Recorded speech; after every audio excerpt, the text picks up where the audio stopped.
Hi, my name is Lee, and I'm going to talk about the books that I read from January to February, 2 months. I actually did read. Let's go. I decided to start, we're only going to start with 3 honorable mentions, and those are The Flatshare by Beth O'Leary. It was good. I listened to it on audiobook while I was very sick. Yep. Secondly, I read Chitty, Chitty, Bang, Bang by Ian Fleming, which was... How do I put this?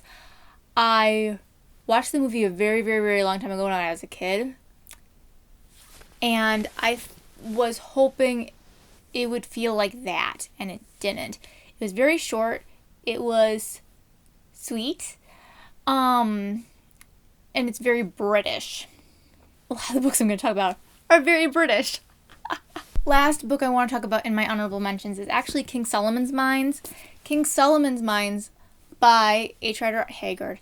I liked this. It was fun. I listened to the audiobook of it, actually.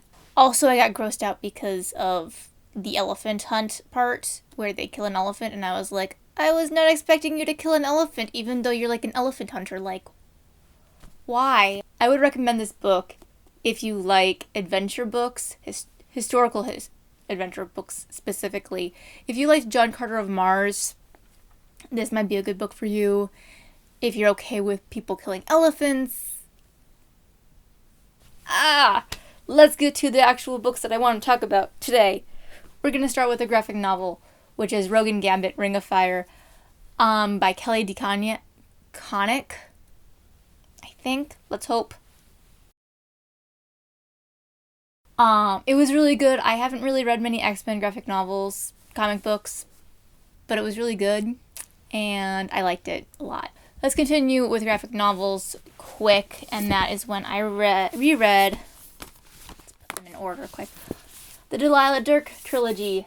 Hopefully there will be more books, but right now it's only a trilogy, by Tony Cliff, which is Delilah Dirk and the Turkish Lieutenant, Delilah Dirk and the King's Shilling, and then Delilah Dirk and the Pillars of Hercules, all by Tony Cliff, all written and illustrated.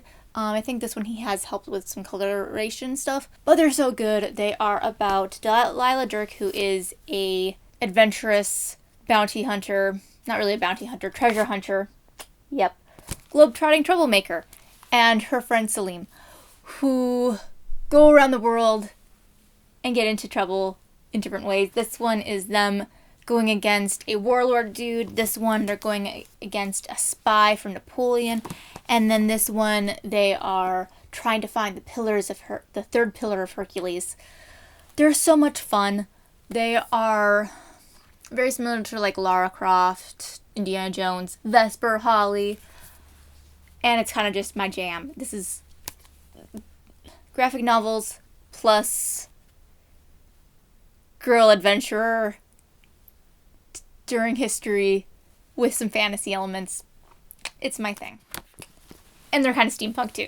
One more reason why King Solomon's Mines did not rank as high was probably because I also read The Lost World by Sir Arthur Conan Doyle, which is one of my favorite TV shows, and I waited a year before reading the actual book because I loved the TV show so stinking much. It hurts me so. So I read the book.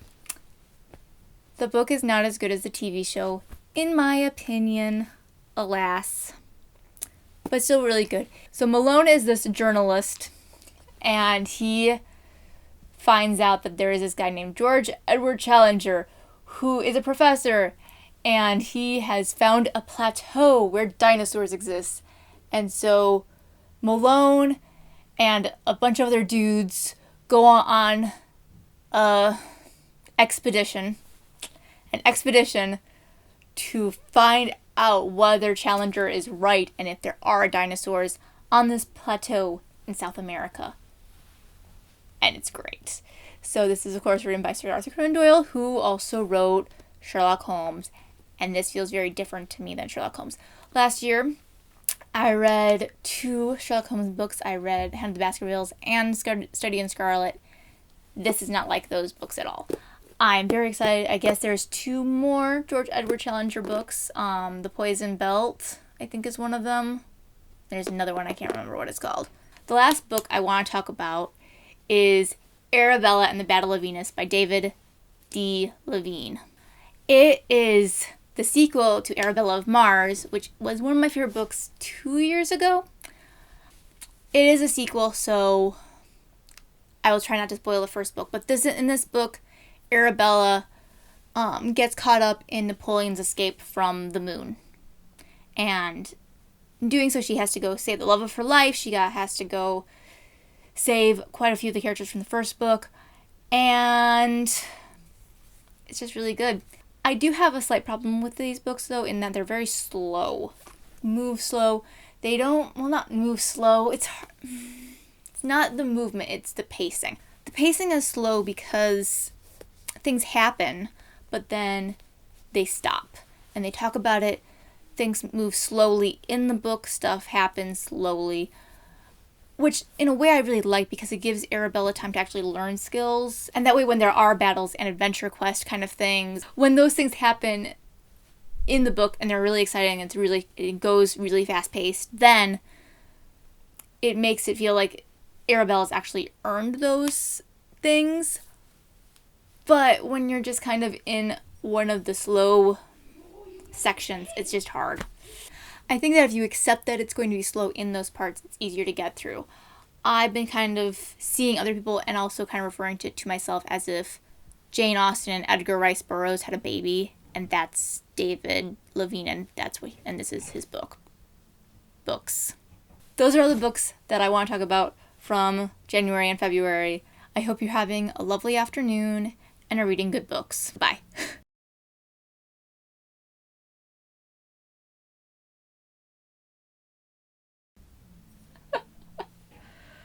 I'm so weird.